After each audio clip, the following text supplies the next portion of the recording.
welcome to Business at 9. I'm Shibani Gharat. Now, Meta has issued a statement over allegations of promoting child sexual abuse content on Instagram ads. Meta has stated, "We are aware of the recent news reports about Instagram ads in India that violated our policies against child exploitation, and we want to be in the clear. We take these concerns seriously. We never want this content on our platforms, and we are committed to improving our efforts to combat it." My colleague Sumita gets us more details on that. Sumita, take us through this. Absolutely. This is the latest blog that Meta has unveiled. In fact, Meta says that they are aware about the recent news reports in India about Instagram ads in India. Now, remember, a couple of days back, India's Ministry of Electronics and Information Technology had sort of asked Meta for an explanation with respect to child sexual abuse content in Meta ads. And this, of course, came in from the top leadership at the ministry as well. And back then, Meta had stated that they are committed to improving efforts to combat it. And, of course, that there is some architecture that is at play to sort of combat these ads. However, they're not able to fight all the bad actors. But now, in a detailed blog post that Meta has released just a few minutes back, it says that it's committed to improving efforts to combat it. And it's inaccurate to suggest that we knowingly target ads, and we continue to keep investing to keep young people safe, and we will strengthen our review process. So this is an important statement that's coming from Meta, because Meta is accepting, but it's also stating that it's categorically inaccurate to suggest that the company did it deliberately, or that there is deliberate targeting of ads that feature children to people that are based in inappropriate interest in children. In fact, it says that the company uses technology to identify accounts that have shown potentially suspicious activity that's related to children. And of course, Meta also confirms that the company had removed over 4 million of such accounts that were engaging in the said activities last year. Meta, in fact, in that blog post also suggests how the company's ad review process actually works. It says that they use automated and manual reviews to enforce policies. And in fact, they also monitor and investigate advertising behavior, and they restrict advertiser accounts that do not follow the advertising standards and community standards of the company. Besides this, Meta also says that the company has a zero-tolerance approach because they have detailed and robust policies against child nudity, abuse, and exploitation. And the fact that the company is trying to sort of battle this, because once again, Meta in this blog post has stated what it stated a couple of days back, that the company is in constant battle with criminals who hide amongst our 3.5 billion users and try to evade our detection. So, of course, while Meta has mentioned the transparency reports that it publishes, and of course, how it supports industry-wide efforts, it remains to be seen the kind of response that is going to furnish with the Ministry of Electronics and Information Technology on the proactive efforts it's going to undertake to sort of combat these ads that are cropping up, which the ministry calls child sexual abuse content. Because remember, these claims are not just made by the ministry, they were based on a report that actually revealed these allegations. Thank you so much for those details. Now, India and Indonesia have signed nearly 20 agreements during PM Modi's Indonesia visit that significantly shore up two-way cooperation in the range of areas, including critical minerals, technology, food security, medicines, and maritime security. But the biggest highlight of the visit has been BrahMos deal.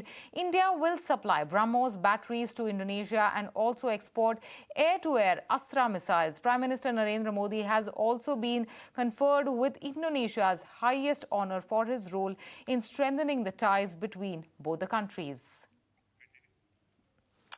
Now, my colleague Sumita is joining us to take us through and highlight the significance of the visit of these deals signed.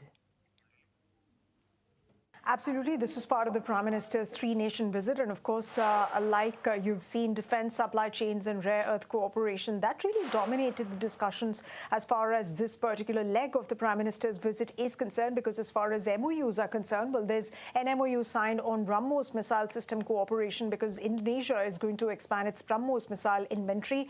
And there's going to be additional BrahMos batteries that will be shared. Then there is, of course, an MOU for development of Indonesia-specific EVMs. that has also been signed. So, of course, that's a big thumbs up for India's election management. Another MOU that's been signed is with respect to Indonesia importing India's Astra air-to-air missiles. Remember, this is not just a boost to Operation Sindoor, but also to India's defense exports and domestic defense manufacturing capabilities. It's a big thumbs up for that.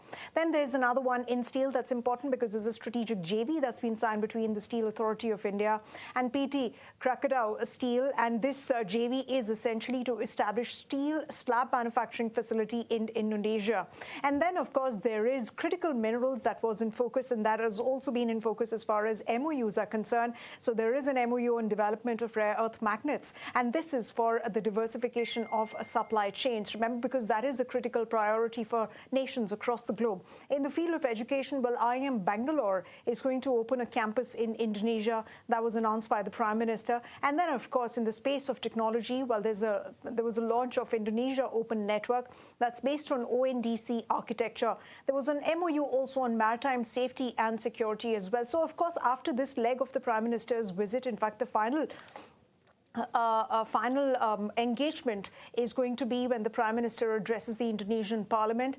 Now he visits Australia between 8th to 10th July, and then New Zealand between 10th to 11th July. But let's also not forget that the Prime Minister was conferred Indonesia's highest honor this morning, and then, of course, delegation-level talks between India and Indonesia followed.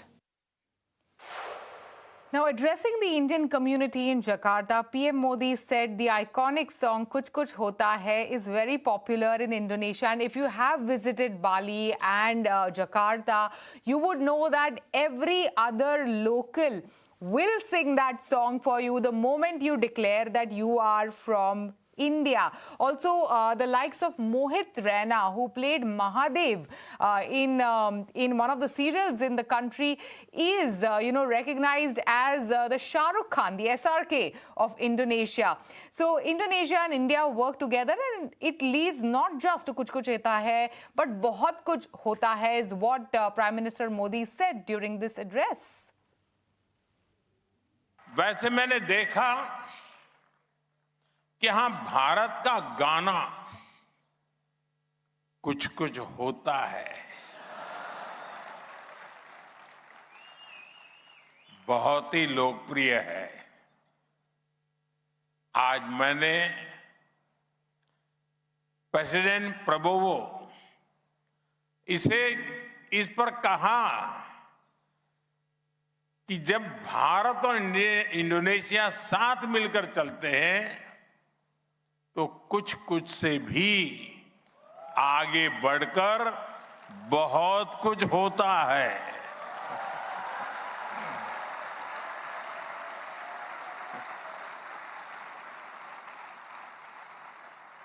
साथियों,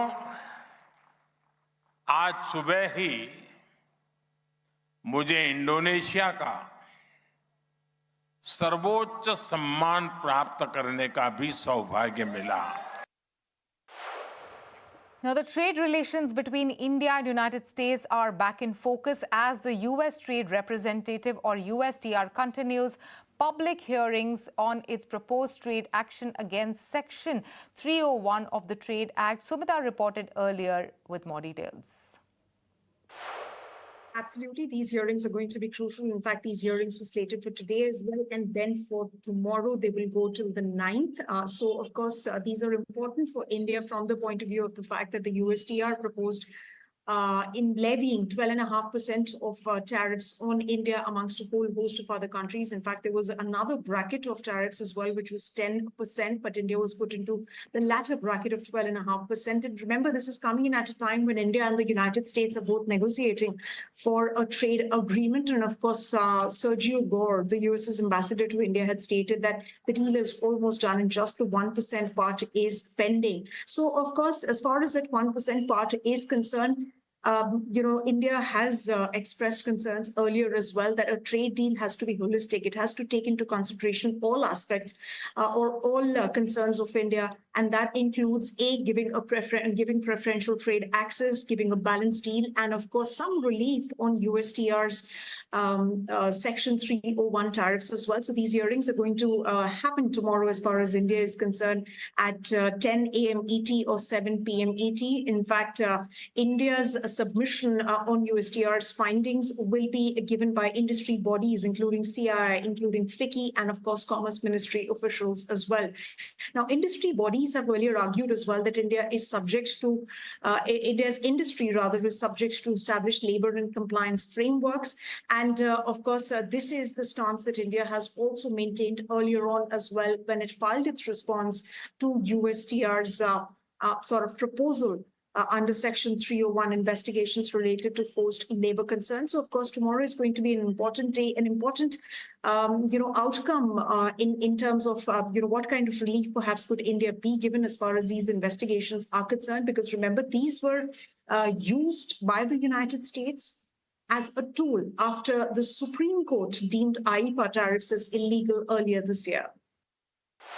Now, amid thorny ties with NATO, US President Donald Trump is in Ankara for NATO summit that is being hosted by Turkey. After his bilateral meeting with Erdogan, Trump has in fact lashed out at NATO allies and said that he was testing allies when they went into Iran. But NATO allies did not back the US. Let's listen in. But we weren't treated well because we did something in Iran. We don't need anybody's help. I didn't even want their help. But before I asked, they said they wouldn't be there. And we've invested trillions of dollars in NATO. Why? To protect European countries and others, Canada, etc., but to protect people, countries from, generally speaking, it used to be the Soviet Union, now it's Russia. And I say that's fine. But you would think that they'd be very willing to do something to help us. And they really weren't. In the case of the United Kingdom, the Prime Minister, I guess he's no longer there, maybe because of this. It was a very unpopular thing he did. He said, no, we'll help after the war is over. I said, I don't need that kind of help. We didn't need any help at all. And in a way, I was testing people. I was testing to see whether or not they'd be there, because I've long said that we helped them, but I'm not sure that they'd be there for us. And Italy turned us down, and Germany turned us down, and France turned us down. And it's okay. But, why are we spending hundreds of billions of dollars and they're not there for us? We've always been there for them. Right. Now, US President Donald Trump has said that US will lift sanctions on Turkey. Trump had banned Turkey from buying US military jets in 2020 after Ankara bought an anti-aircraft system from Russia. This will pave way for Turkey to buy F-35 fighter jets from the US. Let's listen into what Trump said. I can tell you, we're going to be taking the sanctions off. Okay? I don't want him to waste his time answering that question, because we're working very closely with Marco Rubio, a very famous man, great Secretary of State, and with Scott Bessent, and with Pete and everybody else. We're going to be taking the sanctions off. It's time to do that. Okay? We don't want to sanction friends. It's very simple. After separate conversations with Russian President Vladimir Putin and Ukrainian President Volodymyr Zelensky, US President Donald Trump expressed fresh optimism over ending the Ukraine war. He said both the leaders are willing to negotiate and voiced confidence that a settlement could be reached soon. I had a very good talk with President Putin, who, by the way, has a lot of respect for President Erdogan. A lot of respect for him. We had a long talk yesterday. It lasted a long time. And I also spoke with President Zelensky right after that. I think they both want to make a deal. It's too bad it took so long. But I think there's going to be, something's going to come out. And The president's also helping us with that, but I think there's something. I settled 8 wars, and I think we're going to be settling a 9th. It doesn't seem likely now, but sometimes with war, I see when it's least likely, that's when it happens. I had a very good talk with President Putin. I had a very good talk with, I would say, as a combination. A lot of times I'd do well with Putin, and Zelensky would be a problem, or vice versa. Zelensky would be great, and Putin would be. They both want to get it settled now. More than that, that's all I do in my life is deals. I know deals. And I think I think we're going to get it settled, hopefully soon. Now, Wall Street is losing momentum as investors are booking profits in technology stocks. Dow Jones briefly touched another record intraday high before slipping into negative territory. S&P 500 is also trading lower, while Nasdaq is underperforming, falling more than 1% as investors rotated out of AI and semiconductor stocks. The cautious mood is amplified by a rebound in crude oil prices after reports that Iran attacked natural gas tanker near the Strait of Hormuz. As a result, Brent crude is climbing around 2.8% to trade above $74 per barrel, while WTI crude is also gaining over 2.7%, moving above $70 per barrel. Now, tensions continue to escalate in the Strait of Hormuz. 3 commercial tankers have been attacked in the Strait of Hormuz within 24 hours, despite the ongoing U.S.-Iran ceasefire. The British military said the 3 vessels were stuck while moving towards the Persian Gulf, and the 3rd vessel was struck by a drone, sustaining minor damage with no reported injuries. On that note, it is time for us to slip into a very short break on Business at 9. You don't go anywhere. We'll be right back.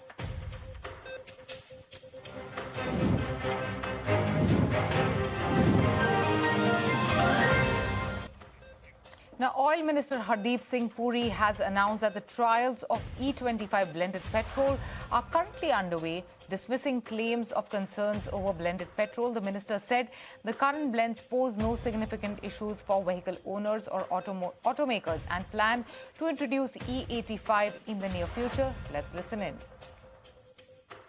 Somebody's suggesting that hum jaldi se E25 aa raha hai. We have made it clear we are doing tests.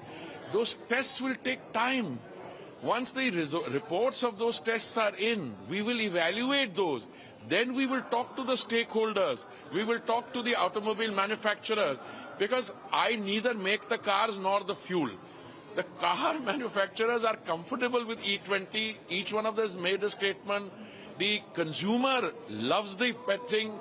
We have got a rollout only of E85, and that E85 will take a little bit of time because new petrol pumps and all will come in. Yeah. So this is the situation. Yeah.